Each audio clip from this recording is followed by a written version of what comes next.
Hi guys, another day, another life, another video. So for today's video mga guys, no, ikan ko sa trabahoan, gisundo ko sa mga igsuon, ikan sa trabahoan sunod nga tumigpalingki. Pagkauli na mo mga guys, naghapitod ming og French fries ka nagasinabot mi nga magluto. Kasagaran manggod gabi kada gabi magluto mi og snackon before matuyog mga on mi. So while nagprepare ko diha mga guys, sa kaning isa po dire nga tao sige pa model. So ako si Rog sipat diha kaya ako gipahugas sa kaldero. Among lutuan sa French fries. Sa kasinabutod mi ani ha, waya ni ko waya mi sa plano ani basta kay nagpalit na lamang mi. So ano siya bagluto manayo sa takadali. So fast forward mga guys, na human na hugas ang kaldero, gitak ang nanamo og gipauga hangtod nga mawala ang tubig sa kaldero kay aron malundan na namo og oil. So diha nga part nga mga guys nakalimot mi wa mi oil. Pero gipainit na mo ang kaldero. So mo to gipayong na pud namo og nagpalit mi og oil. So back to the reality guys, giludod na mo oil pag human na mong palit. Tapos pag while naghuwat mi sa oil nga mubukal, giandam na pud namo ang among lutuon nga French fries. Pero adi sir na magiluto guys, natod ko diri daya sa ating nga choco cookies.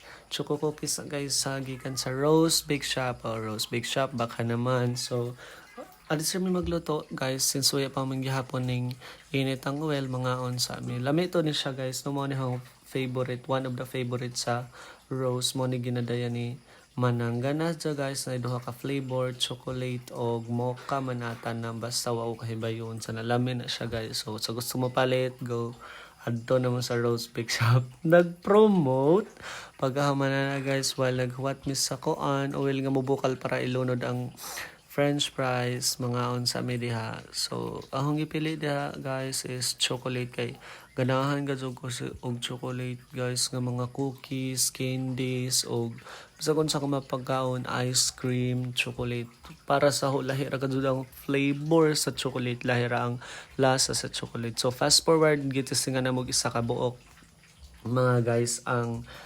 mantika itis ka na mo. Ha? Unsa gitis God basta naglunod mi dag isa ka buok guys aron try na mong init na. Pagka init na guys mo to gilunod na mo tanan ang isa ka kilo nga ganam-anam ra guys. Ka kilo man gud na mong gipalit guys, ganam-anam na mo pag luto. Fast forward ding bukal na siya guys, tapos ikaraw na namo hangtod sa maluto ang among gibuhat nga French fries.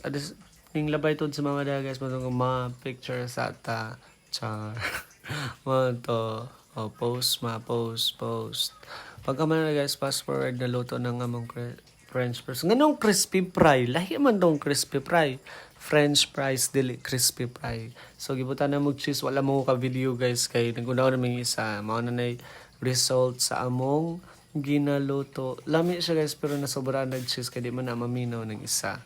So pag tilaw na mo guys, lami kayo.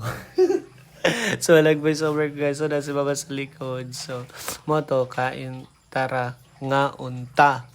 Manatod ko ka video na pagpangana mo guys kay nakalimot mo sa kalami sa fries ambot nga no. Basta diharang nga part taman na ho na videohan. Mga unta guys, mga unta.